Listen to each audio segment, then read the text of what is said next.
Bonjour, bienvenue à l'épisode 4 d'OpenAI. Pour cette semaine, j'ai reçu Mathieu Godbout, un étudiant qui rentre à la maîtrise en informatique à l'Université Laval. Donc Mathieu, il a un background plus maths info à l'Université Laval aussi. Il a un parcours très académique. Il a fait quelques expériences sur le marché du travail, mais principalement au niveau de la recherche qu'il a fait aussi. On a beaucoup parlé de son sujet principal qui l'intéresse, donc lui qui est le Reinforcement Learning, finalement le ARL là, qu'on appelle aussi, tout au long de la présentation du podcast.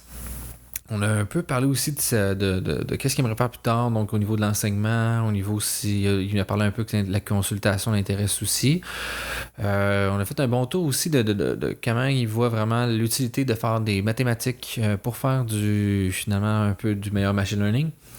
Puis, il nous parle ensuite aussi vers la fin là, des livres qu'il recommande pour les personnes qui voudraient faire un peu de ARL, puis de c'est quoi la nuance entre le ARL pour être capable de faire du deep ARL ou des choses comme ça. Vraiment un excellent podcast. Donc là, j'ai vraiment travaillé aussi à le ramener plus court. On est plus dans le 1 heure comme podcast, qui est vraiment plus intéressant comme durée que je recherche. Donc là, comme j'ai dit aussi avec JT, là, l'épisode précédent, là, le 3, au début, là, j'ai beaucoup vraiment pris des personnes là, que je connais, donc qui sont vraiment principales à l'Université Laval. Pour les prochains invités, là, j'ai vraiment une belle liste d'invités qui s'en vient aussi, là, qui sont un peu moins académiques, qui vont dans d'autres secteurs. Donc, suivez ça. J'aimerais ça aussi remercier mes partenaires, là, toujours. Donc, j'ai le SPLA, l'Agile, l'Allier, puis Dotlayer, là, finalement, qui est l'organisme là, dans lequel je m'implique beaucoup, qui tente de démocratiser le machine learning, qui est un de ses projets, là, d'ailleurs, le OpenLayer. Je vous invite aussi à nous suivre sur Facebook, Meetup Machine Learning Québec, qui est, on crée des événements, là, on essaie de créer une collectivité, là, de rejoindre les gens de la collectivité de Machine Learning autour à Québec. On a aussi un blog qui est .layer.org, que vous pouvez contribuer d'ailleurs, là, c'est vraiment une communauté ouverte. Le podcast, suivez-nous sur YouTube, puis si vous avez des suggestions, écrivez-moi. Si vous avez des invités que vous pensez que je veux rejoindre, qui serait important d'avoir sur le podcast, écrivez-moi, dites-leur de m'écrire, ça me fait plaisir. J'aimerais ça prochainement aussi faire peut-être des capsules aussi là, un peu là, de Q&A. Donc je vais essayer de trouver une plateforme, là, vous pouvez suivre ça, là, probablement Twitch, choses comme ça, là, ou peut-être YouTube Live. Ça reste à suivre, ou sinon peut-être des questions en amont qui seraient posées par les gens que je poserais à un professionnel vraiment, là, puis qu'on va vraiment dans le technique. Donc c'est à suivre quand est-ce que ça va se mettre en place. Puis sinon, bonne écoute. Ça a coûté à peu près 1000$ tout à avoir. Les pieds de micro, c'est tout, t'es comme des puffers de micro, ça serait pratique, tu sais, ça serait bien le fun. Là t'es comme ok, là t'es comme c'est 10$ chacun, c'est pas si pire. Là t'es comme 20$. C'est juste de te mettre un peu devant le micro, là, on va se tasser un peu là. Bon. Après ça t'es genre ok, ben là ça me prend une console. Parce qu'au début, tu sais, il y avait plein d'autres trucs. J'avais aucune idée que ça prenait. Fait que tu sais, moi j'ai comme lu directement en ligne. Il disait ben ça prend une console, c'est mieux. Après ça, tu sais, c'est des câbles XLR genre, ça là, finalement des câbles de main. C'est des gros en arrière? Ouais, c'est ça. Okay. Au début, j'en avais juste un. Il y en a un intégré. Puis là, j'en ai un deuxième parce que j'avais pas assez de fil. Parce que ça marche pas sur Linux. Oh non. Adobe cancel, là. Fait que là, genre, je suis obligé d'être à côté. Pour ça, je me savais que t'étais sur Windows. J'étais comme. J'ai pas le choix. Ah, yes, sorti partager avec la blonde. Je peux comprendre sa passe. Non, mais tu sais, c'est parce que ça, c'est le plus l'ordi que j'utilise pour gaming. Fait que ouais, ben là, ça va. Je l'ai gardé avec ça. Ouais. Mais genre, comme là, je suis content d'avoir ça parce que sinon, je sais pas avec quoi j'enregistrais. Un peu du dual boot, genre, pis. Genre, c'est là, ça. Tu tombes en plein de joie, là. C'est ça, tu sais. Puis fait une VM. Ouais. Le plaisir. Fait que, tu sais, pour ça gosse, mais pour vrai, c'est des logiciels quand même vraiment complets. Je sais pas, j'aurais pu sûrement trouver quelque chose une alternative, là. Mais non, mais Adobe, on s'entend que c'est sûr que t'es en bas de main au moins, c'est ça qui arrive. C'est ça, on le paye à deux, là. Finalement, l'abonnement aussi, Chérie l'utilise pour des cochons, fait que moi aussi, je l'utilise. Okay. Fait que on split ça à deux, mais c'est quand même, pas avec le rabais étudiant, c'est 120$ par mois. C'est décalissant, assez cher. Mm-hmm. Mais tu sais, accès, pour vrai, genre la liste de logiciels que j'ai est longue, là, tu sais. Là, j'ai première audition que j'utilise, mais t'as InDesign, t'en as, là, il y en a que j'ai aucune idée qu'est-ce que tu peux faire avec ça, là, tu sais. T'as Classroom, t'en as des affaires, fait que j'imagine qu'il y a une offre complète. T'as-tu Adobe Connect, le meilleur des logiciels d'Adobe? Adobe Connect, la truc des classes en ligne. Man, ça, là... Asti que c'est de la marge. À chaque fois, en plus, des fois, je donnais des panages en ligne là-dessus. À chaque fois, j'étais genre, on dirait que je me rappelle jamais comment ça fonctionne. Mais sur Linux, il y a genre 1000 bugs là, avec Adobe Connect. Là. Ouais, il y a ça Moi, aussi. j'avais essayé une fois, puis ça avait pris une demi-heure à me mettre mon micro. Puis finalement, j'avais jamais réussi à avoir le micro, genre. J'avais jamais marché. Puis c'est le lendemain, genre, que j'avais regardé, puis Fred me dit ah ouais, moi je me mets tout dans ce local-là parce que ça marche pas sur Linux, fait que tu t'en vas sur un ordi Windows de faculté, puis c'est fini. Là. Ok, Là, je suis là, mais quel style de merde! Mais tu sais, Ubuntu,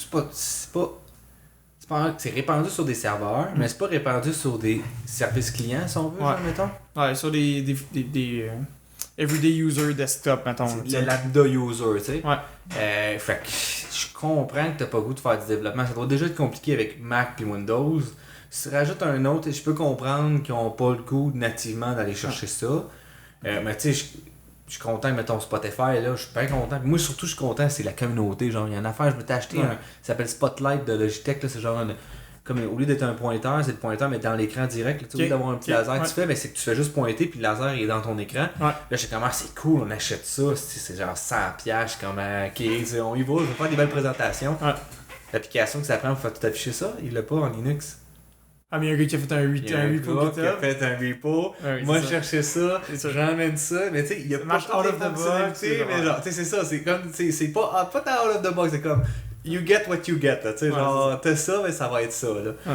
Mais ça fait quand même pas pire job, puis... Lui, il s'est démardé, puis il l'a partagé à la communauté, c'est quand même cool. Tu sais, ça a pris quand même, je pense, une demi-heure à réussir à configurer la manette avec tout ça. Ah, mais still, t'as réussi à le faire. Et ouais, j'ai appris des petits trucs en même temps, je me rappelle plus quoi, mais je sais que sur le coup j'ai fait c'est hot, j'ai appris comment connecter ton connecteur Bluetooth finalement vraiment plus local dans la machine. Okay. Je l'ai appris sur le coup, fait à quel point j'ai vraiment appris probablement pas, là, tu sais, mais sur le coup j'étais comme ok, c'est même ça marche, je me rappelle qu'il y a des trucs cool que j'avais regardé avec ça. Mais c'est ça reste que Ubuntu, t'as du travail à faire, tu sais. Ah ouais, ben. No free lunch, là, tu l'as en esti, là. C'était Fred qui m'avait dit Ubuntu c'est rendu tellement facile, tellement beau que je vois pas pourquoi t'installerais Windows sur l'ordi de ta mère au lieu de ça, tu sais, pis j'étais comme non, le Fred, non. Chris, c'est pas pour rien qu'on l'appelle Frédéric Torval, c'est ça. Parce que, même lui aussi, j'avais vu dans l'entrevue que Linus, selon sa vision d'Ubuntu, c'est ça. Alors que tu pourrais mettre ça puis donner à tout le monde. Ça veut remplacer Windows. C'est ça.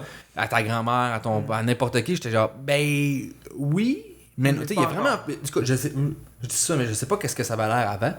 Mais qu'est-ce que je vois présentement, je me dis, oui, avec Gnome, je trouve ça fait de quoi de bien, mais de là à donner ça à mon père ou à ma mère, non, on est pas là. Il y a encore un monde de compromis qu'il faut que tu fasses quand t'es sur Linux qui sont pas offerts. Gestion de la pile. Ouais, c'est ça, notamment. Notamment, les drivers. Qu'est-ce que t'as fait comme problème, toi? Moi, c'est mes Wi-Fi drivers. Ils étaient pas là, mes Wi-Fi drivers au début. Il a fallu que je connecte mon ordi, que je connecte mon cell pour qu'il share le Wi-Fi. Puis là, j'étais comme, tu sais, pour vrai, là, genre... Mais ton ordi, il faut que tu downloads les drivers, puis t'as pas accès à Internet parce que t'as pas les drivers. Maintenant, t'as de moins en moins des ordi avec des ports Internet, là. Ouais, c'est ça. Fait que tu le passes soit par USB ou autre chose, tu sais. C'est ça que j'avais.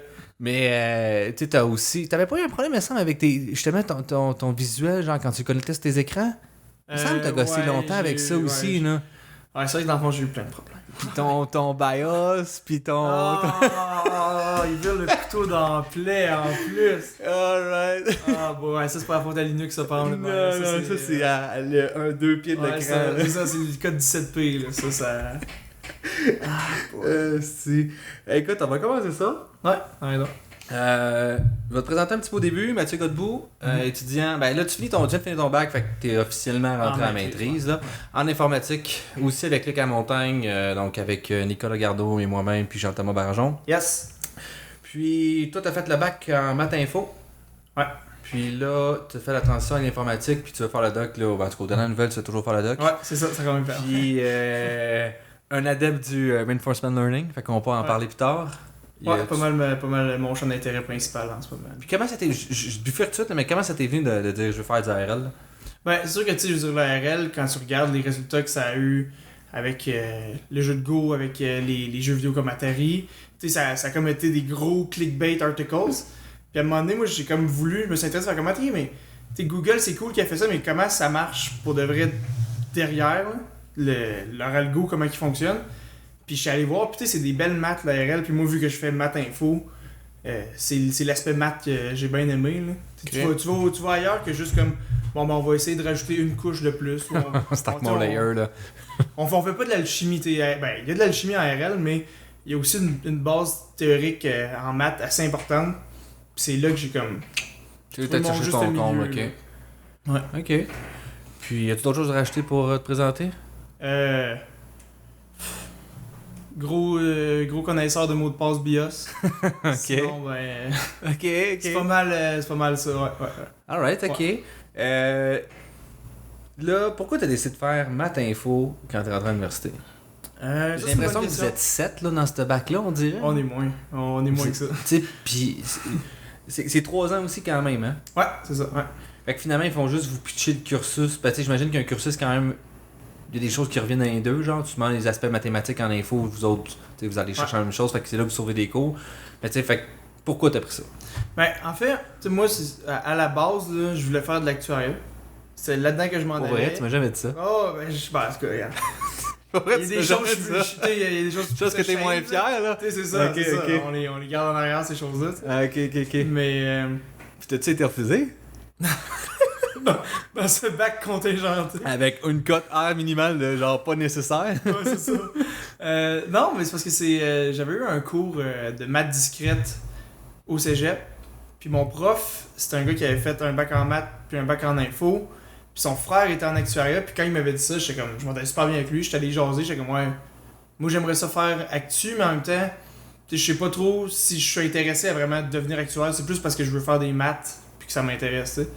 Ok. Puis c'est là que j'ai jasé, puis on a regardé comme les cours dans un bac en actu, les cours dans un bac en maths info, puis qui m'avait convaincu que tu peux faire vraiment plein d'affaires en maths info, parce que toutes les choses d'info, tu peux les faire quand tu fais maths info, mais peut-être plus côté analyste, là, tu sais. Tu vas être un meilleur analyste vu que tu as la partie maths que si tu avais juste fait un bac en info, par exemple. Puis moi, j'aime juste ça faire des maths aussi, fait que Ok. j'étais bien content. Fait que c'est pour ça que moi, je me suis lancé là-dedans. Puis essentiellement, tu sais, c'est vraiment... T'as comme un tronc commun que tu vas faire l'équivalent d'un an en maths, l'équivalent d'un an en info, puis t'as comme pas mal une année libre à toi. Là. Ok, si tu veux faire plus de maths, si tu veux faire plus d'infos, tu peux t'orienter là. Yes, fait que tu peux quasiment faire un bac en maths complet, tu peux quasiment faire un bac en info complet, puis après ça, mais ça c'est vraiment c'est un bac qui débouche tout le temps sur des maîtrises. Là. Je connais quelques personnes qui n'ont pas fait de maîtrise, mais je connais un en fait. Là. Mais généralement, c'est un bac à maîtrise. Là, Ok. tu prends ça pour bouncer vers bac en maths, bac en info, maîtrise en maths, maîtrise en info, ou maîtrise en stats même des fois. Là. Ok. Ah, c'est assez cool pour ça. Là. Fait que toi, quand t'es rentré à l'université, t'avais déjà l'idée d'aller faire la maîtrise, là, ça quand même, ou... Ouais, je sais pas. Ben en fait, après avoir parlé avec mon prof de maths discrète, que ben là j'ai fait... Ouais, moi je pense que une maîtrise ça m'intéresserait. Peut-être la recherche ça peut m'intéresser. Peut-être l'enseignement, moi j'ai toujours su que l'enseignement, j'haïssais pas ça. Fait que je savais que je serais probablement capable de me rendre à la maîtrise, fait que je visais ça. Là. Ok, fait que c'est quand même parti vraiment tôt, là. Je pensais pas que c'était si tôt que ça, ok. Ben, c'était flou, mais je savais Mais t'avais une bonne je idée que m'en allais. cette zone-là, genre l'enseignement, ou du moins toute cette zone-là t'intéressait beaucoup. Ouais, c'est un cheminement qui me plaisait, mettons, on peut dire ça de même. Puis t'étais-tu plus intéressé genre par l'aspect informatique ou mathématique? Ben au début c'est vraiment les maths. Mais ce qui arrive, c'est que tu passes la première année de maths, puis là, ça va bien. Puis après ça, t'arrives comme à ta deuxième année, puis là, tu fais, OK, on fait des vrais maths. Là, On est dans le cours des grands, là. C'est ce que tu fais au cégep, c'est pas des maths, là, c'est du calcul encore. Ah, là, c'est exactement. Quand tu sais, au final, les vrais maths purs, là, tu sais, t'as juste des lettres, là, t'as aucun chiffre. Même quand tu fais du calcul différentiel, là, tu dérives une fonction sin, là, ben... Là, tu vas voir le développement de la fonction sin, tu vas trouver des preuves sur la fonction sin, puis c'est vraiment riche, mais c'est là que ça devient... Moi, je me suis comme tanné à la fin de ça. Là. À la fin, c'est comme du bourrage, puis j'étais plus capable. Ouais, ben JT, il en a parlé un peu aussi, tu sais, je pense que la meilleure image qui a raison, quand t'arrives à l'université, les maths, c'est rendu, ben regarde, check la bibliothèque qui est là. Ça, c'est toutes les connaissances qu'on a, puis tu fasses une preuve qui est là, trouve là-dedans qu'est-ce que ça prend pour faire ça. Ouais, c'est ça. C'est littéralement, il faut que tu aies un nasty de bagage, de maîtriser toutes les petites subtilités, genre de ici, il y a ça qui se passe quand tu fais ça, pour que tu puisses les appliquer à des problèmes, puis arriver finalement comme, ah ben avec ça, on a réussi à transformer ça, fait que je suis rendu là, puis je suis quitté. Ouais. Fait que c'est ça qui devient complexe, faut que tu sois wake up comme ça n'a pas de bon sens. T'as comme un bagage tellement lourd, là. Tu sais, il y a le concept en maths qui a été introduit par un mathématicien qui s'appelle, je pense, c'est Erdos, je pense, qu'il s'appelle, qui est un gros mathématicien du 20e siècle. C'est le concept du livre des preuves de Dieu. Qui disait, parce que quand t'as une preuve à faire, c'est toujours plein de façons de prouver un théorème ou un résultat quelconque. Ben, lui, Erdos, dit, c'est vrai qu'ils sont toutes égales, les preuves, là. Si tu peux prouver un résultat en 3 lignes ou en 8 pages, ben, probablement que c'est plus élégant en 3 lignes, tu sais. Fait que là, c'est là le concept des preuves de Dieu, que comme s'il y avait un Dieu, mais probablement qu'il garderait des belles preuves là, qui sont super élégantes. Puis c'est ça qui arrive, c'est que quand tu as des gros résultats à prouver, ben il y a tout le temps quelqu'un qui va faire hey, ici, là, tu t'es vraiment cassé la tête pour rien, tu as rentré une assomption non nécessaire, tu cites tel théorème, là tu peux skipper genre une page, tu sais, là. Fait que là, ça n'a plus de fin, là. Ouais, c'est ça. Ça devient quand même lourd là-dessus. Là, mais c'est vraiment, moi, ça me dépasse. Moi, les mathématiques, je pensais que j'étais bon avant de me rendre à l'université. Je pensais que j'avais comme cette logique-là. Puis j'étais arrivé à l'université, puis là, je fais pas de la vraie maths en plus. Là, je fais plus de la statistique. Ouais, très appliqué. Là, c'est ça, tu sais. Puis je me renseignais avec des amis, j'étais comme, est-ce que je suis pas wake-up en maths? Genre, que ça n'a pas aucun bon sens, tu sais. Je pense qu'être capable de comprendre les concepts, juste au bon niveau pour du AI ou du machine learning, des affaires de même. Mais pour faire des preuves, cancel, là, c'est un. Je trouve que ces gens-là sont incroyables. Ça me dépasse. Je suis pas capable de suivre ça. C'est littéralement au stade que, comme, à un moment donné, tu fais des cours de maths où est-ce qu'ils vont juste t'introduire plein de concepts, qui t'introduisent juste plein de nouveaux résultats qui vont venir plus tard. Fait que le plus que tu avances dans les maths, on dirait le plus que tu réalises que tu connais absolument rien, parce que le plus que tu élargis tes horizons.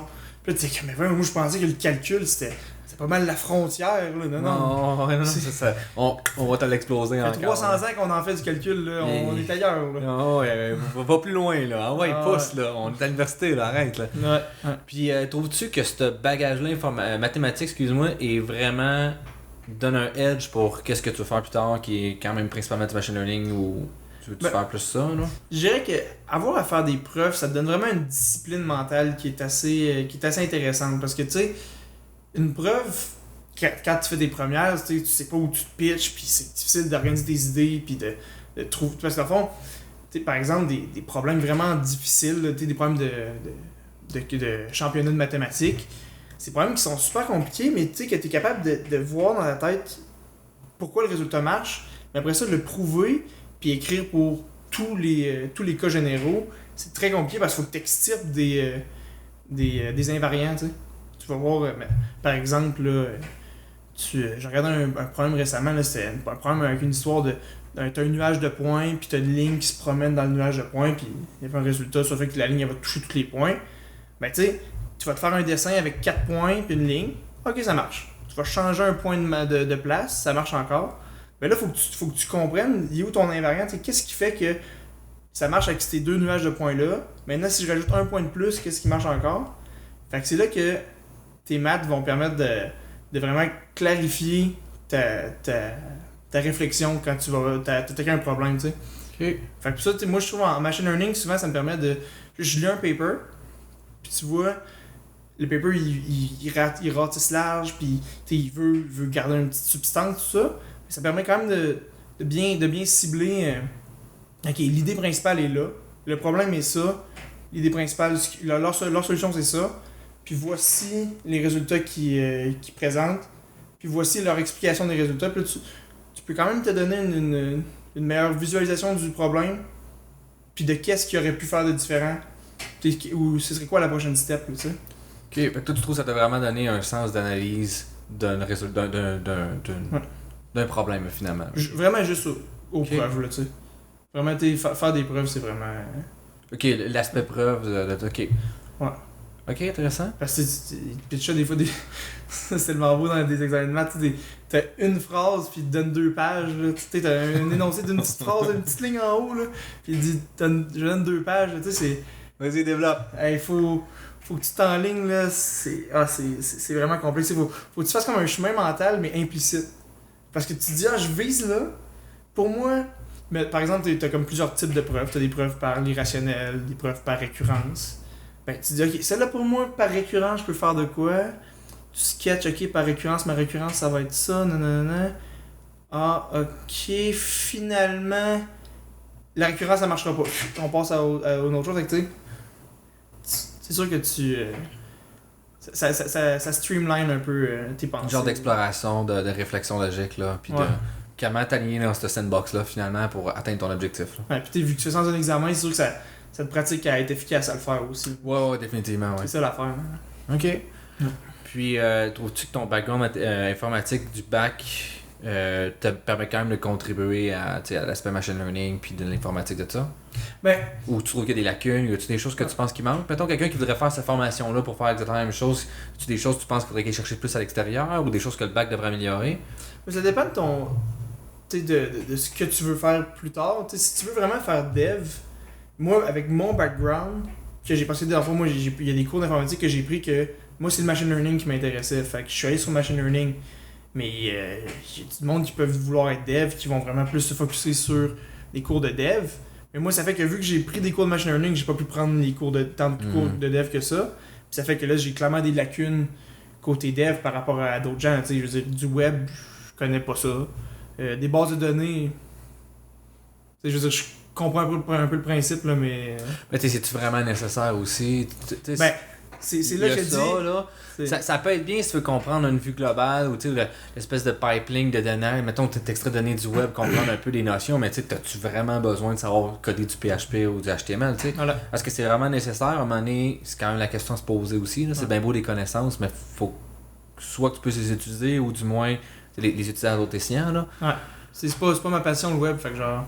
Moi, je ressens pas de vide en moi parce que je connais pas le web, là, tu sais, je veux dire, je me lève pas en disant « Hey, HTML, là, ça va me le prendre bientôt. » J'ai besoin de ça pour faire du ARL, let's go, là. Moi aussi, c'est ça, tu sais.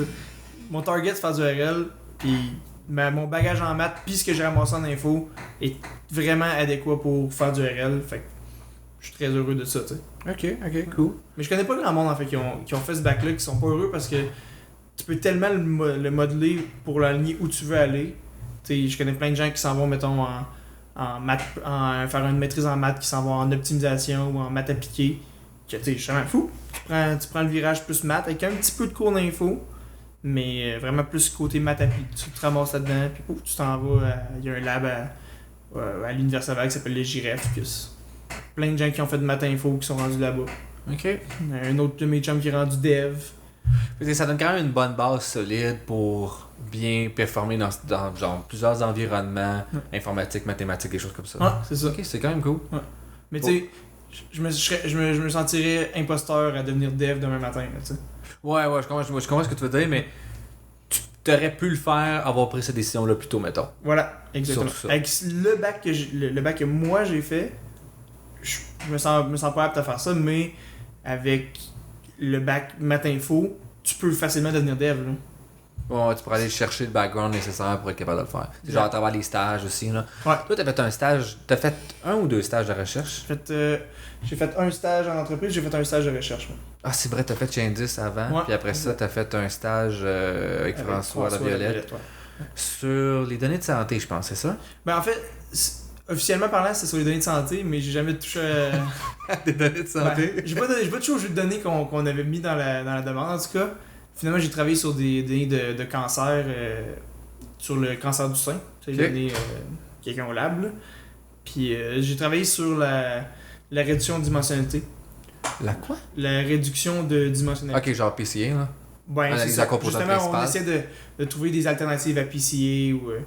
Ok. Ouais, il y a Christopher et Jean-Thomas qui, eux autres, ils avaient pour faire reproduire la PCA puis ils ont pris un encodeur-décodeur avec en spatial. En étant pour être plus rapide, je pense. Je sais pas, là, je sais qu'ils ont sorti un paper, là. Moi, ils m'en parlent, on s'en parle sur le coin de table, on parle vraiment de tout ce qu'on fait. Puis je me semble, l'essence de qu'est-ce que j'ai capté de tout ça, c'était, finalement, on est capable de reproduire à peu près le même genre de comportement de PCA, mais genre avec moins de variables, finalement, qu'avec un encodeur-décodeur pour être capable de le faire sur un espace géospatial. Okay. Fait que finalement, mettons que j'ai un code postal, j'essaie de capturer une information avec ce code postal-là, mais si, mettons, je veux pas prendre le code postal, mais je veux faire un même concept avec un encodeur-décodeur sur un espace géographique, je suis capable de faire quelque chose de similaire puis capturer l'information. Ah, c'est cool. C'est parce que les variables, principalement, les deux sont en actuariat, là. Ben, du moins, moi moins j'entends présentement. Mais tu sais, il y a une réglementation qui empêche en Ontario d'utiliser des variables indicatrices comme, mettons, l'âge, le sexe, me semble. Ouais. Donc l'âge, je pense correct, mais le sexe, ils peuvent pas, puis d'autres choses comme ça. C'est potentiel discrimination. Exactement, ce qui est correct, là, c'est des variables discriminatoires. Ouais. Mais en même temps, c'est un peu ça qu'on veut faire avec l'assurance. Fait que c'est un petit peu problématique parce qu'on veut quand même être capable de segmenter finalement, de dire une personne. Fait que là, ils ont dit, OK, y a-t-il un moyen d'avoir une autre méthode de machine learning qui pourrait finalement reproduire ça, mais sans être discriminatoire. Fait que finalement, capturer finalement de la corrélation ou des choses comme ça sur un territoire pour être capable d'extraire cette information. C'est ce que j'ai compris, là, tu sais. Du moins, je pense que macro, peut-être qu'il y a des subtilités que j'ai manqué à quelque part ou des choses qui pourraient me reprendre, là. Mais, le focus de ce qu'ils ont de leur travail. Focus, du moins, ce que j'ai compris de tout ça, c'était ça. Je trouvais vraiment qu'il était intéressant, là, finalement. Là. Puis il y avait quand même, tu sais, finalement, ils ont quand même transposé quelque chose puis l'ont appliqué à un autre domaine qui est quand même vraiment intéressant, là. Ouais. C'est un peu comme aussi qu'est-ce que tu as fait avec les écorces finalement de dire tu sais c'est un peu ça, c'est que eux autres qui utilisent pas les parlons du projet, mettons, nous autres on le sait là, mais explique donc le projet d'écorce aussi là. Ben, le projet d'écorce, c'est des gens de la faculté de foresterie qui étaient venus me voir, que eux en fait ce qu'ils ont c'est ils ont des images de billes de bois après écorçage. Je pense que c'est le procédé qu'ils appellent, où est-ce que c'est un écorçage automatique, c'est une machine qui passe puis qui enlève l'écorce de la bille puis il reste juste la bille exploitable. Puis dans le fond, ils me soumettaient des images qui sont aplaties de la bille.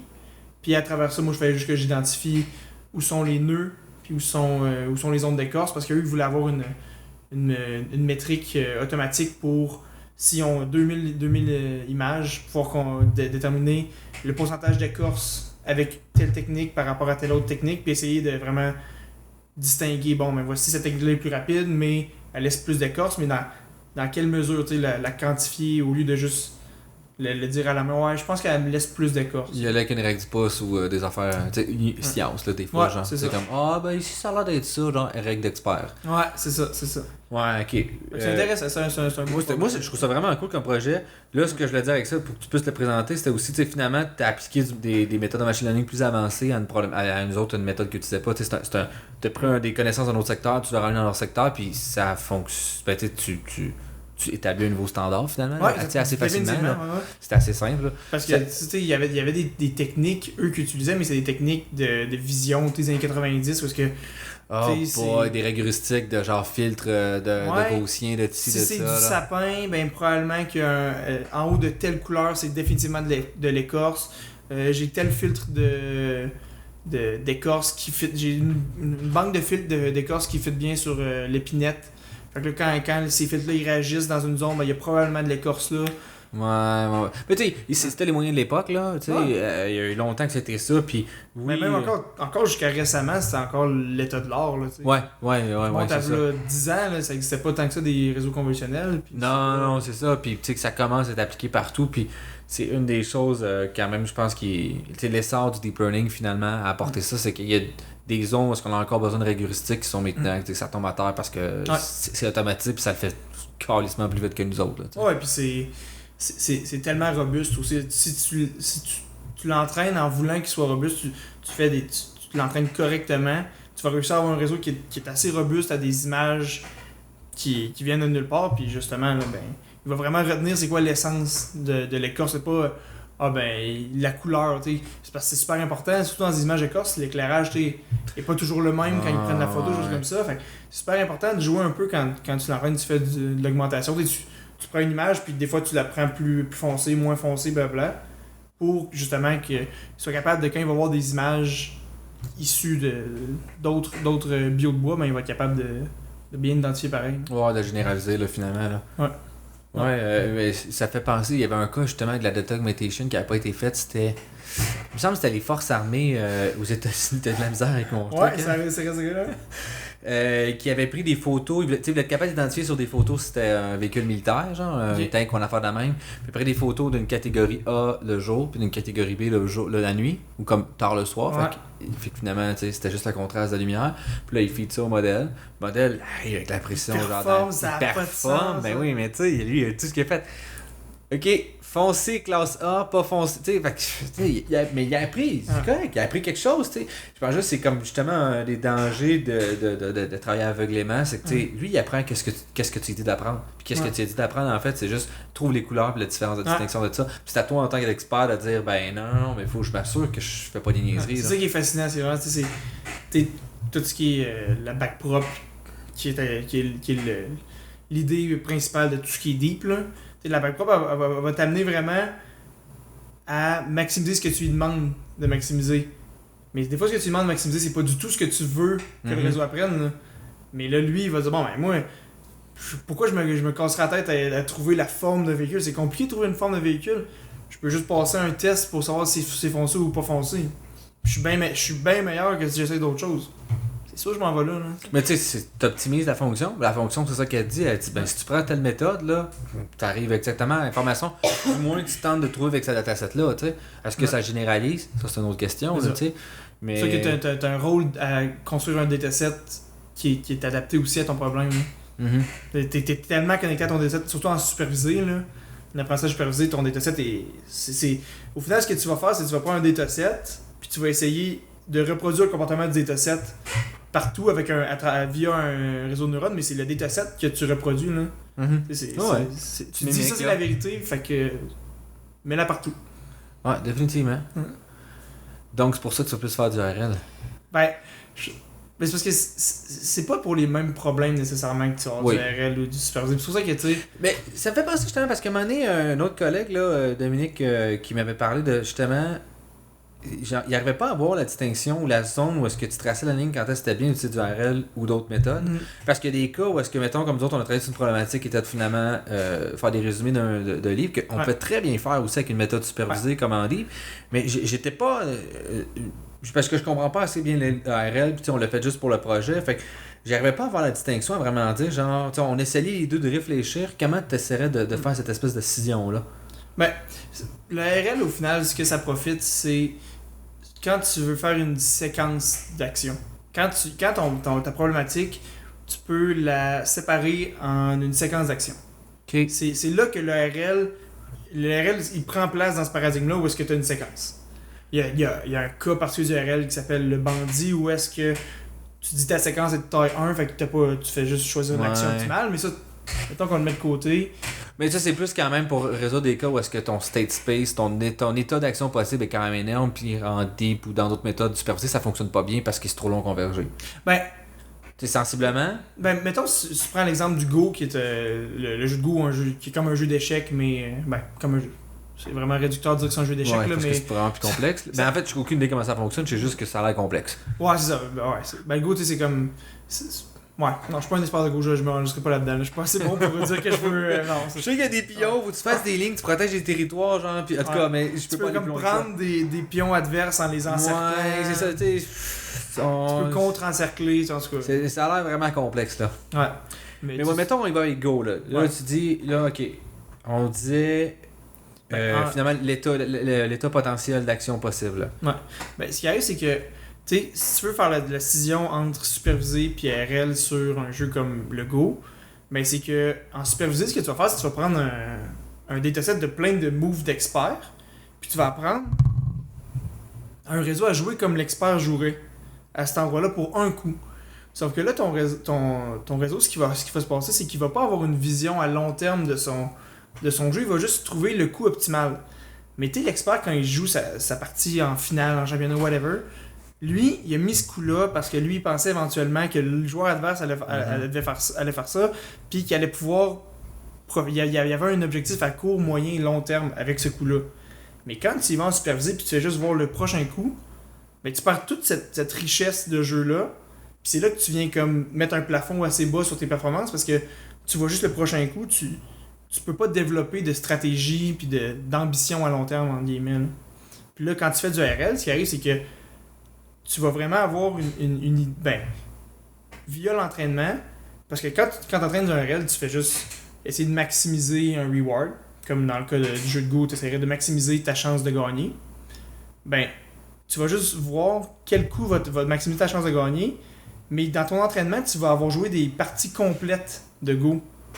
Donc des fois, tu vas pas jouer le coup optimal, mais tu vas jouer un coup un petit peu sous-optimal, mais qui fait quand même la bonne affaire. Là. Parce qu'avec du supervisé, des fois, tu vas jouer un coup qui est pas le coup optimal, mais qui est ridiculement mauvais. Là.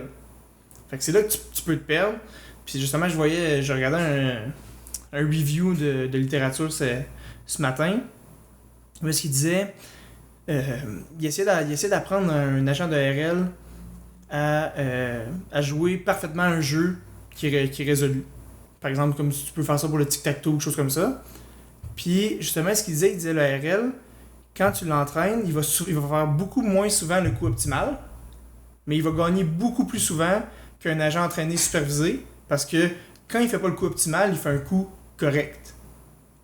Fait que tandis que l'autre fait pas nécessairement un coup correct, il va souvent faire des coups vraiment mauvais, qui va vraiment nuire à ses chances de gagner dans le futur. Puis ça, c'est pas de la faute de l'apprentissage supervisé qui est pas bon, parce qu'au final, c'est juste que l'apprentissage supervisé fit pas dans ce contexte-là d'un jeu. Un jeu, c'est du turn-based, ben c'est sûr que c'est pas le bon paradigme pour ce genre de problème-là. C'est pas la solution à appliquer à ça. Tandis que quand tu veux faire de la classification, ben là, c'est direct. Là, j'ai une image, je veux savoir qu'est-ce qui se passe. Là. Le RL va rien te rapporter, il n'y a pas de séquence. Là. Oh, y a pas, ça s'applique pas bien à ce problème-là. C'est ça. Ok. Fait que je pense que tu joues pas nécessairement dans les mêmes plates-bandes. Ou des fois, tu sais, comme moi, justement, même avec ma maîtrise, je viens essayer comme de jouer sa plate-bande entre les deux, parce que tu as du RL qui va venir fitter des problèmes de superviser, mais avec une approche un peu différente. Mais au final, il y a une séparation assez nette là, entre les deux. Ok. Je pense. En tout cas, l'idée, c'est trouve des séquences. S'il y a des séquences, c'est du RL. S'il n'y a pas de séquences. C'est une bonne, tu sais, mettons, comme règle binaire, là, ça peut être pas pire pour. Ok. Parce que même justement, dans la génération de texte en NLP, tu as un RNN, un RNN, un réseau récurrent, souvent, ça va être entraîné comme un agent de reinforcement learning, parce que c'est naturellement ça, ça fait c'est naturellement une politique qui va prendre des décisions en fonction d'état. Puis... on va essayer de générer finalement la prochaine séquence en cherchant l'information antérieure, puis de... Il prévoit pas à long terme, ben oui puis non, d'une certaine façon, des fois quand tu passes dans un BLSTM, des choses comme ça, d'une certaine façon, tu vois la séquence des deux sens. Là. Ouais. C'est juste que quand il demande de prédire, il sait pas c'est quoi les mots dans l'autre sens, mais il y a eu une vision d'une séquence dans ces deux sens pour comprendre la sémantique des deux, comment les mots peuvent se rattacher ensemble à plus long terme. Là. Ouais. Fait que c'est pour ça que ça a été fait beaucoup avec du supervisé, parce que le Deep RL vient avec ses problèmes, notamment de difficulté d'entraînement. Mais naturellement, ça, je veux dire, dans 3 ans, il va y avoir des résultats qui vont sortir, il va y avoir des nouvelles approches. Puis moi, je pense dans 3 ans, tout ce qui est RNN, ça va probablement être très fortement lié avec un entraînement avec du RL. Wow. À mon avis personnel, là, je veux dire, je prédis pas le futur, mais c'est trop naturel de formuler l'entraînement d'un RNN comme dans un paradigme RL. C'est sûr que c'est voué à ça. Là. Intéressant à suivre. À suivre. Peut-être ce que je vais faire au doc, on sait pas. Peut-être. Pour ta maîtrise, tu veux travailler beaucoup sur quoi, toi, mettons? Ben là, moi, l'énoncé de ma maîtrise, c'est l'application du RL en NLP. Dans le fond, c'est tout ce qui est apprentissage par renforcement sur des problèmes de langue naturelle. En ce moment, j'ai travaillé sur un projet de résumé avec toi. Que je vais essayer encore qu'on peaufine, parce que c'est ça. On a un super beau réseau, il est juste pas bon, mais il est super beau. Il a checké longtemps, mais il a pas convergé. Mais on a convergé vers le résultat qu'on n'était pas capable de le faire converger. Mettons, on va dire ça de même. Mais tu sais aussi, il faut quand même... Les deux, on se lançait dans quelque chose qu'on connaissait pas pantoute. Ouais. Du moins, moi, je connaissais rien. Toi, moi, j'avais lu. Tu commençais, tu sais. On a fait ça en quoi, une semaine, genre? On a codé ça en 2 jours, on a fait ça comme des tatas là, sur certaines petites affaires, là, un psilon, là. Ouais. On n'est pas un psilon près, là, mais... On a eu nos obstacles. Ouais, puis... ce projet-là, tu sais, moi, je pense qu'il est vraiment quand même intéressant, là, aussi, là. Fait que tu voudrais continuer un petit peu ça, puis tu vas aller, après ça, sur... Parce que toi, t'as déjà fait des cours, finalement. Ouais. T'en restes un à faire. Ouais, ça, moi, sur 2 ans, si tu veux le faire, ou à moins que tu veux le clencher plus vite, mais du moins en 4 sessions. Fait que t'as beaucoup de temps pour explorer les choses. Là. C'est ça. Ben, moi, c'est sûr que... moi, je pense que le prochain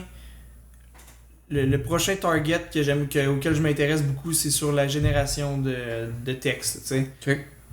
De là à savoir si ce serait encore relié à un résumé ou ce serait relié à d'autres choses. À d'autres choses, ça, je sais pas. Parce que, tu sais, le problème avec l'ARL, là, c'est que vu que c'est difficile à entraîner, ben, il y a des très gros joueurs qui jouent là-dedans puis qui sont vraiment plus équipés que nous, on l'est dans un lab universitaire.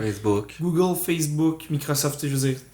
Amazon, oui, ben oui, il commence aussi. Je disais juste ce matin que Facebook utilise du DeepRL pour préfetcher ses vidéos pour sauver un petit peu de... Mettons, quand tu tournes une vidéo sur Facebook, ben, le fait que ça soit super rapide, c'est parce qu'il y a un agent RL qui s'en sert pour le prefetching, puis ça... Je comprends pas le prefetching, qu'est-ce qu'ils font avec? Moi là, je sais pas plus que ça, mais j'ai vu que justement Facebook s'en sert pour des tâches que j'aurais pas cru que ça s'appliquait, là, tu sais. Mais je sais qu'ils indexent les photos. On l'a vu un moment donné, il y avait un bug avec Facebook. Puis qu'on voyait l'indexage, comment ils identifiaient les photos, parce qu'ils taguent les photos, genre, pour y donner un nom, là, et non juste un H, mettons. Puis tu voyais, genre, puis c'est tout automatisé. Ah ouais, c'est fascinant. Vraiment fou, là. La détection de content, eux autres, là, c'est... Ils sont vraiment, vraiment avancés. Le problème d'écorce, ils l'auraient fait sur le coin d'une table, là, avec les ordiquions, là, tu sais. Définitivement, puis avec les personnes qui sont là-dessus. Mais c'est bien qu'on en parle, parce que ça, c'est que je pense un problème, tu sais, un problème. Oui, puis non, là, tu sais, t'étais en voyage. Mais moi, bien qu'on a parlé, tu sais, justement, il est sorti, Facebook a sorti Bertha, qui est finalement comme le descendant de Bert, qui est un modèle qui permet de faire la traduction. Ouais, j'ai vu. Le modèle de langue, là, finalement. Bert est sorti il y a quoi, à peu près 1 an environ, me semble. C'est pas mal ça. À peu près. Puis entre Bert et Bertha, ils ont sorti XLNet. Puis 1 mois plus tard, ils ont sorti Bertha. Puis que là, c'est tout le temps comme on se bat de 1%. 0.1%, puis là, Bertha qui bat de 0.1%. Tu sais, on se bat contre des géants. C'est quoi, mettons, ta vision de tout ça? Comment tu penses réussir, dans cet environnement d'NLP, à réussir à battre des modèles comme ça, qui sont juste comme overkill, entraînés pendant 3 semaines pendant un serveur de données, puis qui coûte 100 000$ à entraîner? C'est ça. Ben, c'est ça. Je pense que c'est de quoi qui est super intéressant, c'est de voir l'entraînement dans du low resource setting, là. Tu sais... moi, je pense que ce qui m'intéresse, c'est de voir s'il n'y a pas un aspect théorique qu'on pourrait pas exploiter dans l'ARL qui ferait que... Parce qu'en ce moment, mettons, quand on fait du gros ARL, soit tu entraînes pendant une période de temps qui est ridicule pour éventuellement converger, ou tu fais ce qu'on appelle un pré-entraînement supervisé, où est-ce que tu vas se servir du fait que la supervisée, ça va super bien, c'est rapide. Puis là, tu vas apprendre une sous-tâche supervisée, puis après ça, tu vas transférer lentement ton objectif d'apprentissage supervisé à un objectif d'ARL, puis éventuellement tu vas finir avec du peaufinage ARL. Mais ça, moi c'est ce que j'essaierais de voir, je voudrais comprendre pourquoi on a besoin de passer par là, puis est-ce qu'on peut faire sauter ce pré-entraînement-là, puis à quel prix on peut le faire sauter, est-ce qu'on est toujours obligé de s'entraîner pendant une grosse période de temps? Fait que c'est là que moi je trouve qu'il y a un intérêt à essayer de faire du deep ARL qui s'entraîne sur un GPU, là, qui n'a pas besoin des capacités de Google. Là. Fait pour ça que moi, je pourrais jamais essayer de rouler de quoi qui va battre XLNet, là, ça n'arrivera pas. Là. C'est une équipe au complet qui est là-dessus. Là. Et voilà. Mais ça n'a juste pas rapport des ressources qu'ils ont mis. Là. Et voilà, c'est ça. Mais si tu réussis éventuellement à bridger le gap de facilité d'entraînement entre l'ARL puis le supervisé, ben moi, ça, c'est de quoi qui m'intéresse, là, d'essayer de faciliter l'entraînement d'ARL. Là. Intéressant. Ouais. Puis ça, tu mettons ton objectif plus au niveau du doctorat ou... Ben, en ce moment, dans ma tête, c'est pas mal ça qui m'intéresse. Qui est ton je pense que ce serait intéressant à proposer, puis que je pense qu'il serait même probablement réalisable. T'sais, il me reste à genre de ça avec des gens un peu plus aptes que moi, là, mais... Non, ben oui, là, mais tu sais, quand même, absolument, t'as une bonne vision sur ce genre d'affaires-là, là, je pense. Puis, du moins, avec ce que j'ai vu quand on a collaboré, puis... Mais tu sais, ça laisse quand même 2 ans pour explorer, puis après ça pour voir pendant 4-5 ans. Mais oui, je pense que tu soulèves mon point, que c'est important, surtout à notre échelle. Là.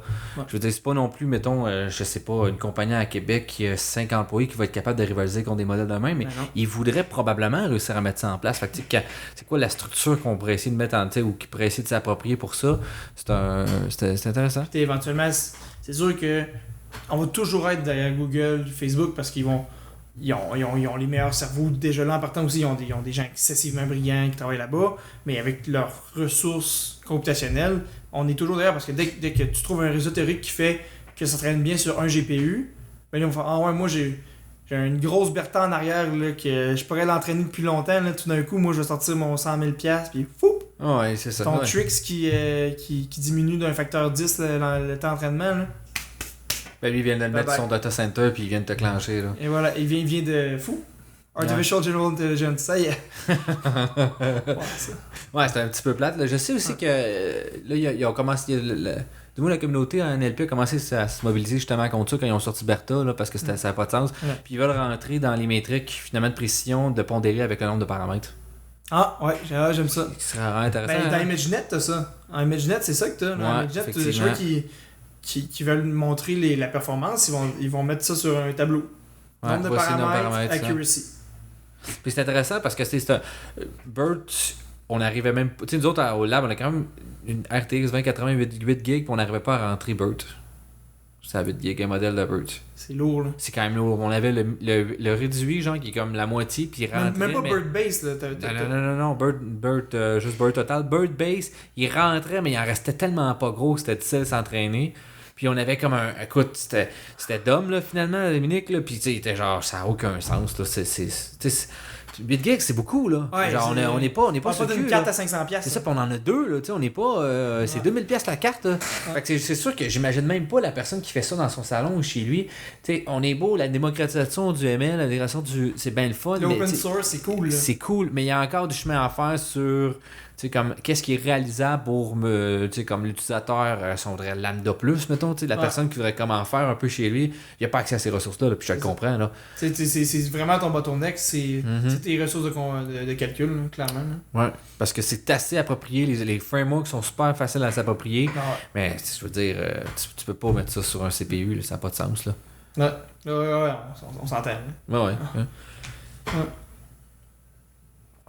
Puis là, toi, tu vas le faire sûrement avec Luc et Audrey, qui est une nouvelle enseignante. Ouais, ma maîtrise, c'est Luc et Audrey. Audrey, tu veux t'en parler un peu, mettons, son background? Elle Ben, avait plus d'ARL, là, finalement, là. C'est ça. Ce que tu connais d'elle, là. De ce que je connais d'Audrey, c'est une fille qui a fait son parcours universitaire à Laval, qui est allée. Je pourrais même pas dire c'est sur quoi son sujet de doc. Fait que, tu sais, Plus qu'elle fait du ARL, c'est ça qui il me t'intéresse. reste encore à la connaître un peu mieux, là, mais tu sais, elle est allée faire un postdoc à McGill avec Joël Pinault. Une très- sommité, là. Très bonne chercheuse. Puis c'est ça, elle est revenue, elle est engagée comme professeur à l'Université Laval dans l'idée de faire rentrer un peu de reinforcement learning à Laval, parce qu'il n'y en a pas du tout qui se fait à Laval. Il y a peut-être 1 ou 2 étudiants qui font de la recherche, comme je fais en ce moment, mais il n'y a pas de cours à Laval de reinforcement learning. Là. Cool. Tandis que dans plein d'autres universités, à Ouais, on a des- Stanford, à Berkeley, t'en as des cours, mais nous on n'en a pas ici. OK. Je pense, à moyen terme, c'est ça. Ça va être ça son mandat, là. Ouais, ça va être son mandat, de populariser un peu le RL à Québec. Là. Penses-tu que c'est quand même quelque chose qui peut facilement s'approprier? Mettons, on prend le deep, les concepts de deep, les concepts d'ARL, penses-tu que c'est quelque chose qui peut quand même assez s'entraîner au niveau bac ou tu sais, quelque chose qui est facilement d'approche? Ou parce qu'il y a quand même un niveau mathématique, je pense, qui est un peu plus élevé pour l'ARL. Écoute, c'est une bonne question parce que le RL, là, souvent, les mathématiques qui sont nécessaires pour le RL sont pas différentes des mathématiques qui sont nécessaires pour le deep, grosso modo. À part quand tu veux rentrer dans des résultats théoriques, où est-ce que là, ça devient lourd très rapidement.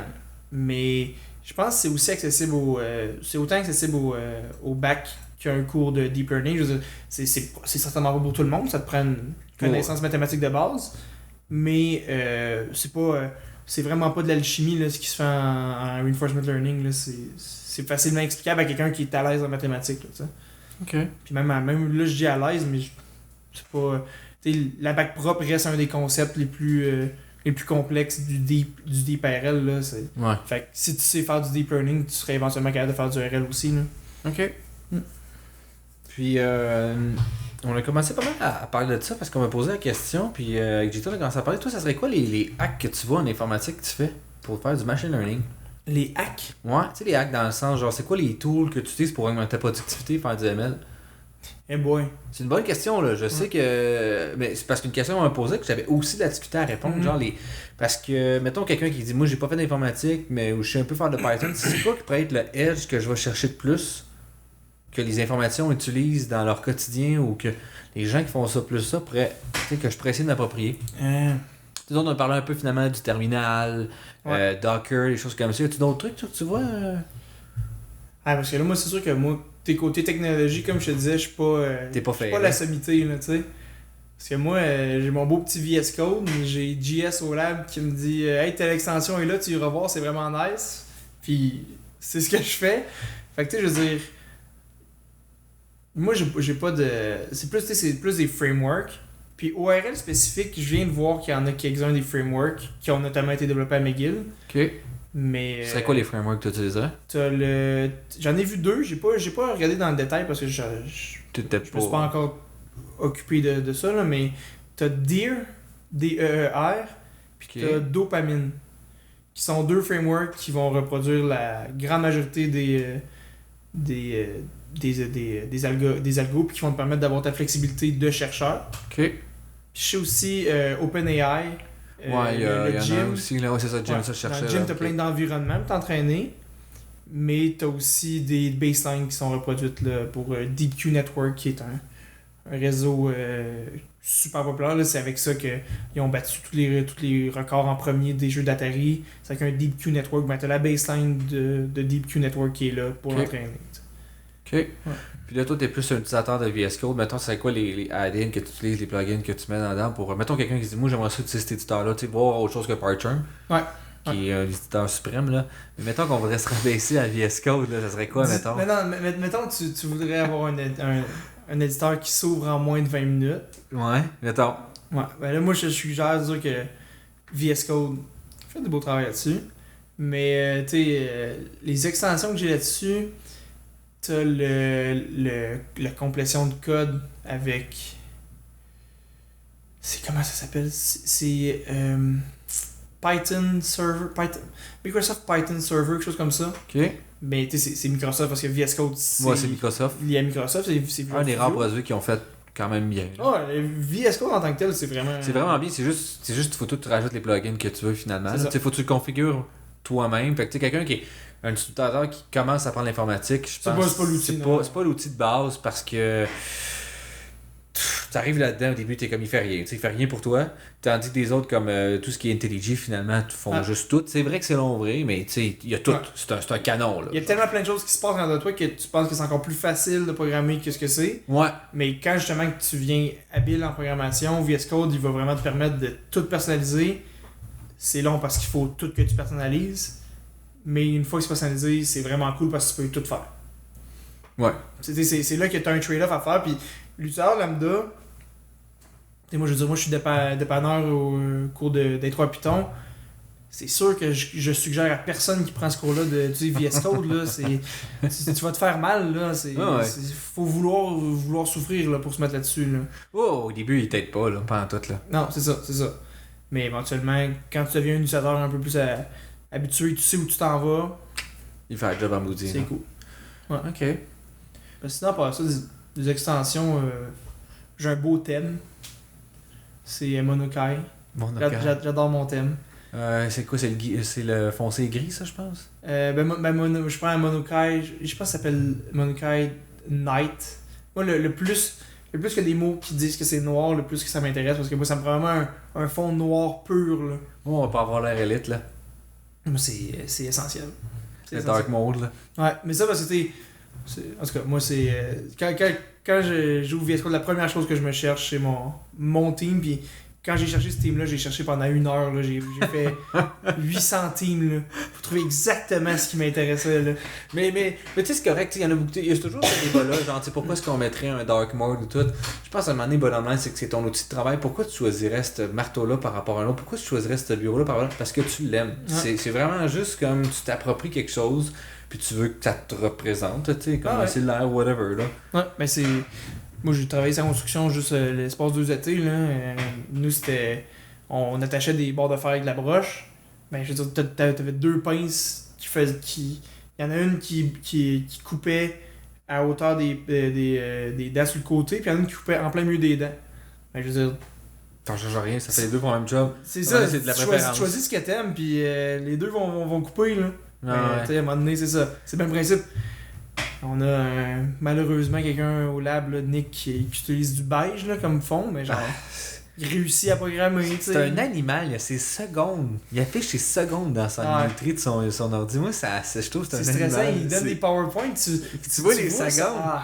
Moi, je trouve ça animal. Je suis pas capable. Je sais pas comment il fait pour vivre. Ah non, regarde. Pour vrai, là, je sais pas. Non, ça c'est... C'est repose en paix, Nick. Un jour, on va te rattraper. Ça, peut-être. Mettons, toi, principalement, toi, t'es toujours resté dans l'académique, à part les stages. Ouais. T'as-tu eu d'autres emplois qui t'ont initié, tu sais, de donner le goût de faire des maths ou de faire ça, ou c'est vraiment juste par ton background académique que tu t'es rendu là? J'étais vraiment bon en maths au secondaire. Puis j'aimais vraiment ça. Puis j'ai juste décidé Straight pourquoi go, j'arrêterais, ça va encore bien au cégep. Puis tu t'es Parce rendu que jusqu'au bout. Ouais. Puis en fait, moi, c'est quand même une fun story. J'ai commencé l'informatique parce que je voulais vraiment pas faire de bio. De quoi? De bio. La bio, là, ça m'intéressait tellement pas, là. Ok. Genre, j'avais vu ma soeur faire son premier cours de bio, même chimie organique. J'ai arrêté, j'ai non, si je peux m'en passer, je vais m'en passer. Puis j'ai découvert qu'au Cégep Limoilou, il y avait un programme qui s'appelait Sciences Info Maths, où est-ce que justement tu faisais sauter tous tes cours de chimie sauf un, puis t'avais pas de bio. Tu remplaçais ça par de la programmation.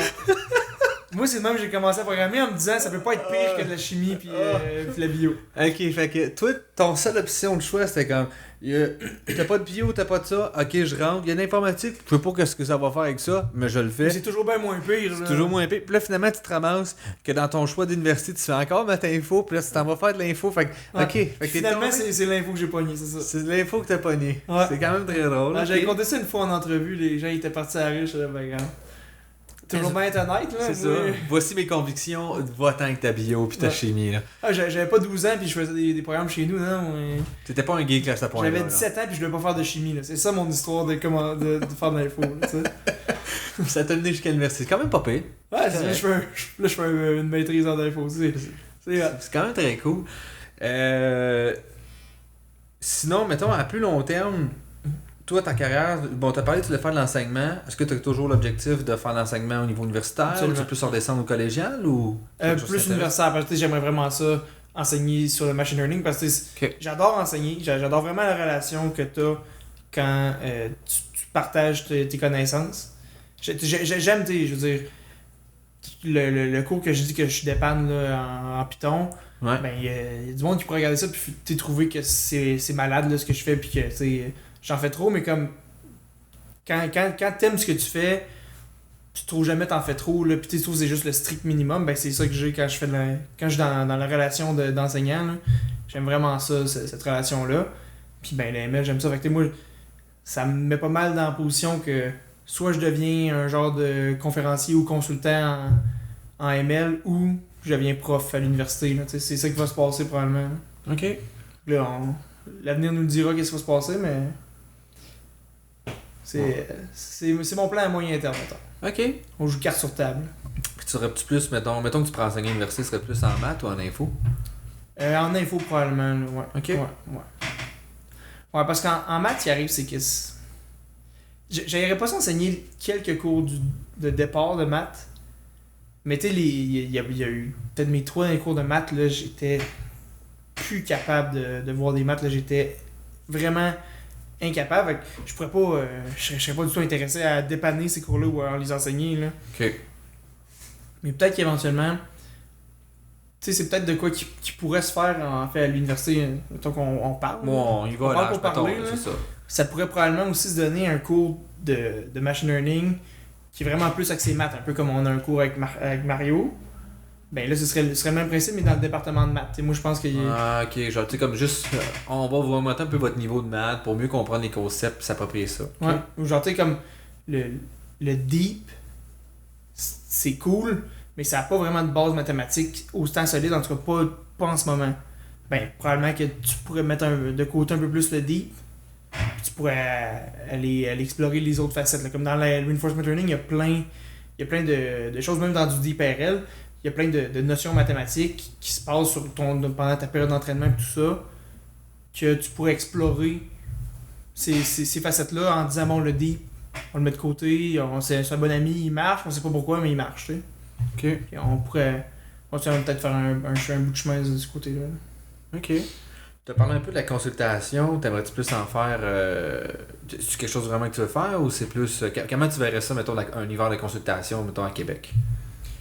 Ben, Parce que présentement, il n'y en a pas vraiment, là. ça flattait les gens. Hein? Ouais, c'est ça. Excuse-moi, la mascotte. Je pense que ça va être la mascotte, là, maintenant. La première, là, on voyait là, l'autre shot, là, puis tu la voyais se licher en arrière dans le background. Elle, il y a du monde, faut qu'elle vienne. Ouais, c'est ça, elle veut En fait, c'est parce qu'elle veut juste de la bouffe en arrière. Ah, c'est ça, puis je suis en train de... Fait que, tu sais, comme elle, c'est 3 fois par jour, mais tu sais, c'est un entraînement à la faire manger juste 3 fois par jour. Non, c'est pas une joke, là. Tu sais, comme à une demi-heure, quand il est temps de manger, là. Oui, non, toi, c'est 6 fois par jour, Oui, c'est ça, c'est ça. Toi, Marie-Lou, 3 fois par jour, ça marche pas, là. Toi, c'est 2 fois 3 fois par jour, là. Je comprends pas le titre de C'est quoi qu'il appelle 3 collations par jour? 3 fois aux toilettes? C'est quoi, là? 3 déjeuners? Je comprends pas qu'est-ce que tu fais 3 fois par jour.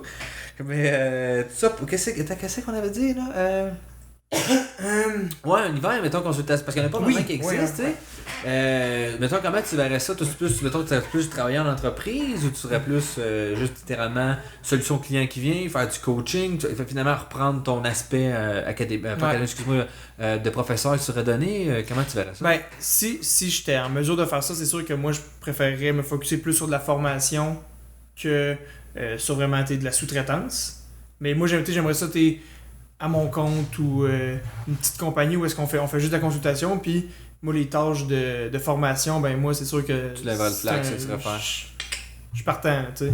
Okay. C'est vraiment ça, c'est vrai que je verrais ça, débarquer dans une compagnie, tu ramasses une dizaine de développeurs que la compagnie veut former au ML mieux comprendre ça, on va faire ça, puis on va vous donner un petit cours pendant 2-3 jours, on va mettre les fondements, expliquer ça. Là, on se parle pendant une semaine, je vous pogne, on s'isole, là, on jase pendant une semaine, puis après ça, ben.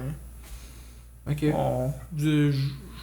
Vous avez une certification, vous êtes rendu capable de faire ce que vous avez besoin, puis une formation qui serait plus dans ce cas-là, qui serait plus formée sur leur problématique. Là.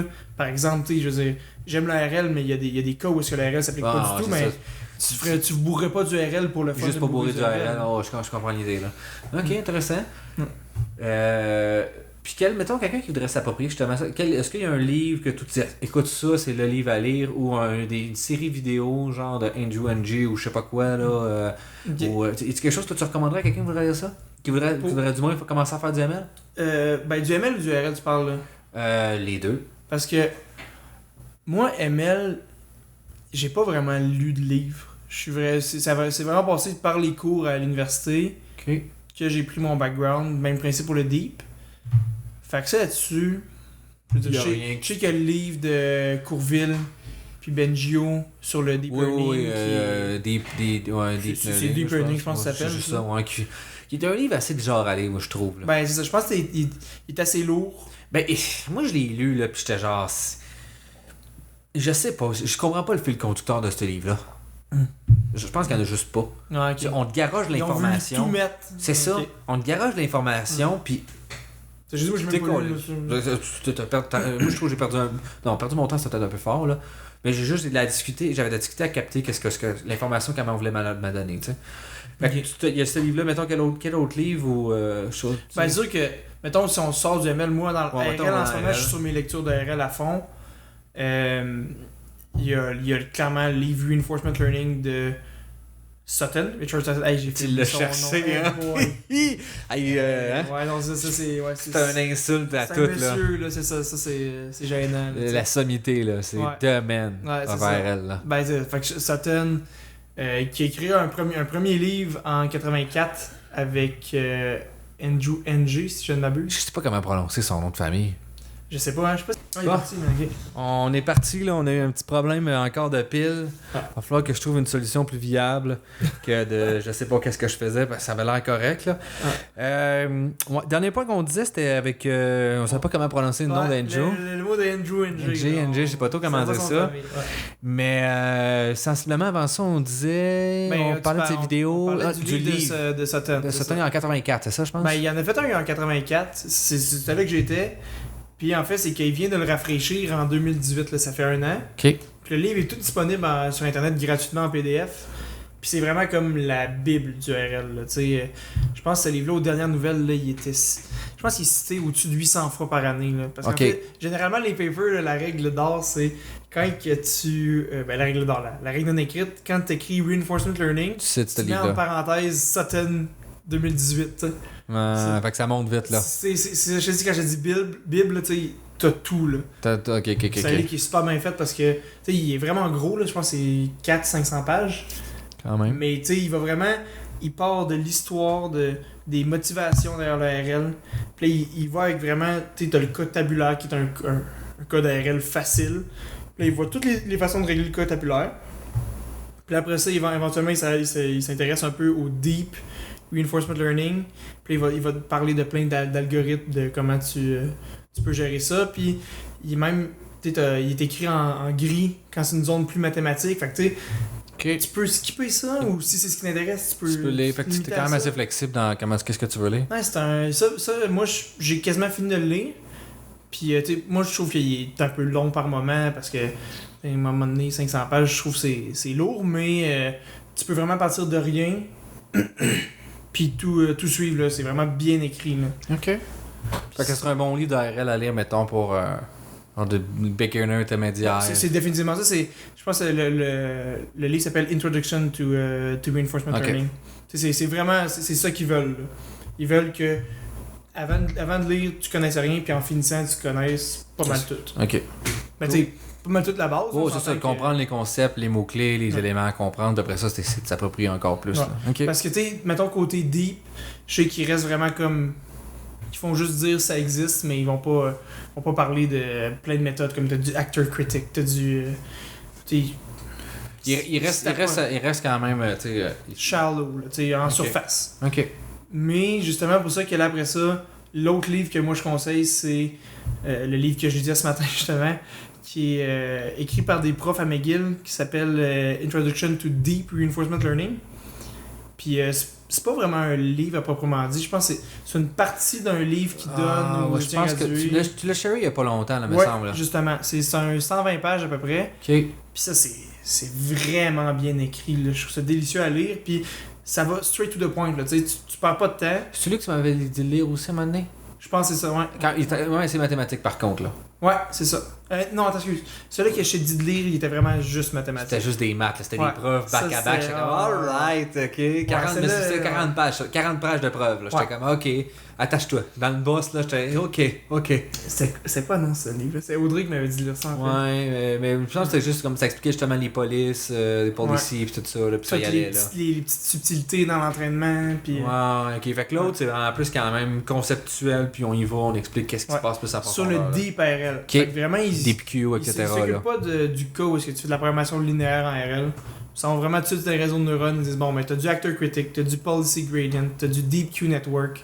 Le state of the art, c'est ta. Puis c'est Ok. vraiment pas pire. Là. C'est vraiment un bon livre. Puis même à la fin, ils ont des considérations sur bon, ben, c'est quoi les problèmes actuels qui restent à régler en deep RL. Quelles sont les avenues qui sont intéressantes à ta vie, tu sais. Fait que ça, c'est vraiment.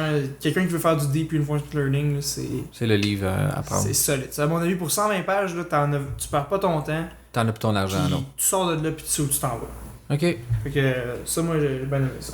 Ok. Ouais, fait que ça, c'est la littérature que je te dirais là, pour un débutant en RL. Là. Mais je suis un débutant en RL, là, je suis pas un expert du tout. Là.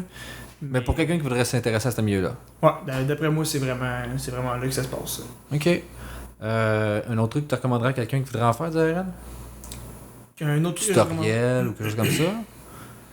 Ben moi, personnellement, je suis sûr que je recommanderais de lire les articles que Google ont écrits sur AlphaGo ou des articles comme t'as l'article du DeepQ Network où est-ce que c'est Emni qui travaillait chez Google à l'époque, je pense, où est-ce qu'il a solvé les jeux d'Atari là, à un superhuman level. Mais c'est justement c'est un article classique. Là, c'est un must read. C'est pas mal là que je dirais que si tu après tu vas voir ça ressemble à quoi de la littérature. C'est des super beaux articles pour commencer parce que c'est super bien écrit. Emni en 2015, c'est dans Nature, là, c'est un super Ok. beau gros C'est de article. la bonne qualité d'article. là. Oh ouais, on s'entend. Là, ouais. Ok. D'autres choses que tu voudrais rajouter? Ben, je te dirais c'est pas mal. C'est pas mal C'est le pas tour? mal ça, ouais. Alright, ben écoute, merci d'être venu. Ça faisait pas mal de tour sur l'ARL, on voit qu'on en connaît pas mal plus sur l'ARL maintenant. En tout cas, moi j'en ai appris peut-être. Ouais, je prêche pour ma paroisse, ça c'est sûr. Je pêche par ta paroisse. Ouais. Puis en espérant continuer à te revoir, puis qu'on puisse peut-être faire un épisode 2 pour voir la suite de Mathieu 2.0 au bout d'un an de maîtrise, peut-être. Ouais. On va faire ça. Avec un projet de doc Plus concret. plus étoffé, des résultats éventuellement, ça serait assez bien. Sur la summarization, c'est ça? et Convergence. autres, là, ouais. Sur d'autres projets. On va espérer que, mettons, dans un an, si on se reparle, j'ai pas juste des résultats de summarization, parce que sinon ça va être tough. Là. Ton doc va être long. Je vais avoir quelques larmes à l'œil. Là. Que les projets n'ont pas bien avancé, là. Non, c'est ça. Mais c'est ça quand même un peu tough avec, tu sais, d'être étudiant à maîtrise ou tu vois, les études graduées, c'est que t'es quand même assez laissé avec toi-même, là. Ouais. Faut vraiment que tu te donnes une discipline, là. C'est le meilleur avantage puis le pire défaut, c'est tu t'es laissé à toi-même. Mm-hmm. Tu peux faire ce que tu veux, mais justement, tu fais ce que tu veux. C'est ça. Si tu veux jouer à ta Xbox, ben tu peux jouer à Et Xbox. voilà. Tu peux aussi juste rester dormir, aller faire des siestes, aller sur des terrasses, là. Tu peux aller au foyer à tous les jours, ça te tente, là. Il y a rien qui t'en empêche. Le monde peut penser que t'es en vacances, puis finalement tu l'es pas, c'est juste parce que t'as décidé que tu travaillais pas, tu faisais rien cette semaine, tu sais. Surtout quand t'as des bourses, là, du moins comme CRSNG, qui sont quand même payantes, là, 20 000 par année de bourse, là.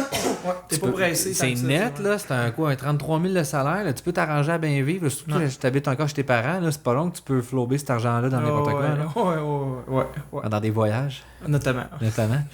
Ben, merci beaucoup. Ben écoute, c'est un plaisir. Merci.